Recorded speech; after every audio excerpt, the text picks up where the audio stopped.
behind every victory and every advance of the Roman army lay an immense human cost: the life of a soldier. So what happened to a legionary when he fell in battle? The answer is not as simple as it seems. The death of a Roman soldier was, for the most part, brutal and swift. On the battlefield, the top priority after the fighting was to identify and recover the bodies. The army did not abandon its dead. It was a matter of honor and a sacred duty. After victory, the survivors' first task was to sweep the battlefield, searching for their fallen comrades. They closed the eyes of the dead, a rite common throughout Roman culture, and carried them to a safe place. The historian Tacitus describes in his writings the grief and respect with which legionaries treated their dead.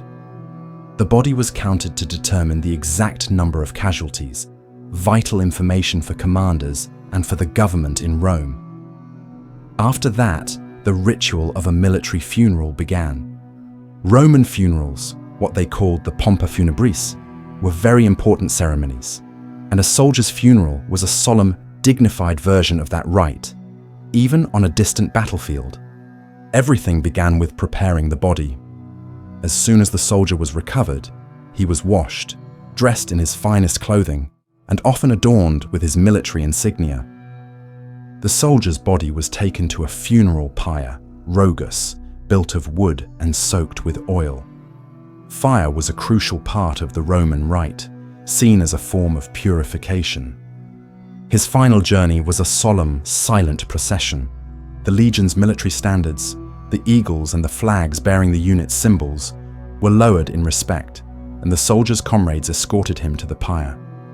The soldier's personal belongings, such as his weapons and other valuables, were placed on the pyre. Then the soldier's commanders and comrades paid their respects. One of the most important rituals was the laudatio funebris, a funeral eulogy delivered by an officer or a fellow soldier, praising the man's courage and service. The honor of the fallen was paramount. After the cremation, the ashes were collected in a ceramic urn, which was buried in a cemetery near the military fort. The funeral ended with a banquet where the soldiers shared a meal in memory of their fallen companion.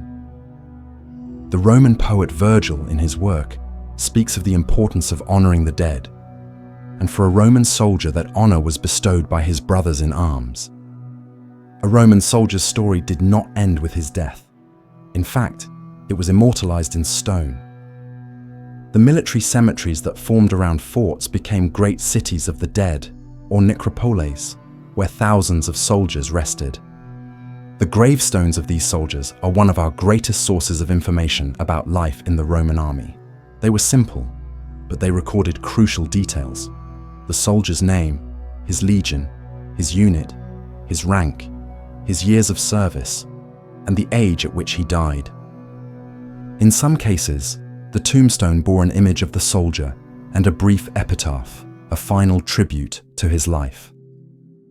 Archaeology shows us countless examples of these gravestones across the former Roman Empire, from Hadrian's Wall in Britain to the Rhine frontier in Germania.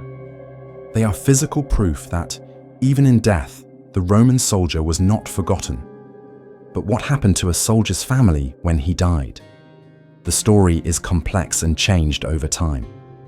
As we noted in another video, Roman soldiers could not legally marry until AD 197, when Emperor Septimius Severus lifted the ban. Before that, a soldier who died could not leave his estate to his companion or children, since the law did not recognize them. They were essentially left with nothing.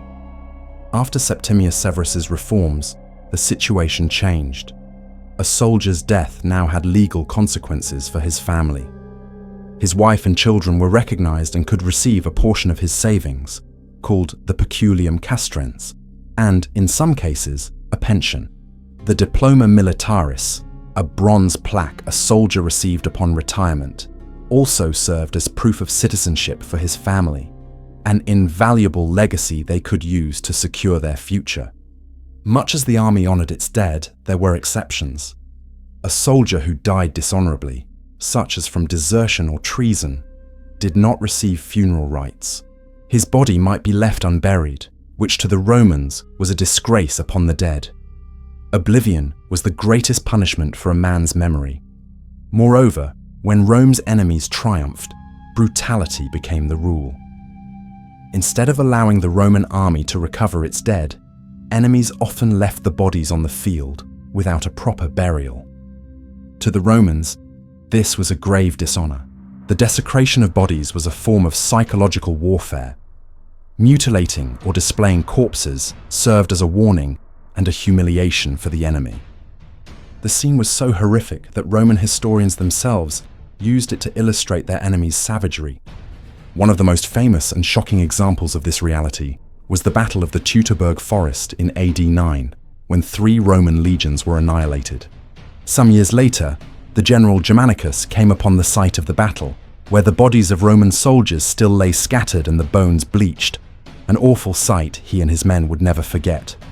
And you, did you know that a Roman soldier's death was treated with such formality and respect? Leave your opinion in the comments, and if you liked this video, give it a like and subscribe to our channel.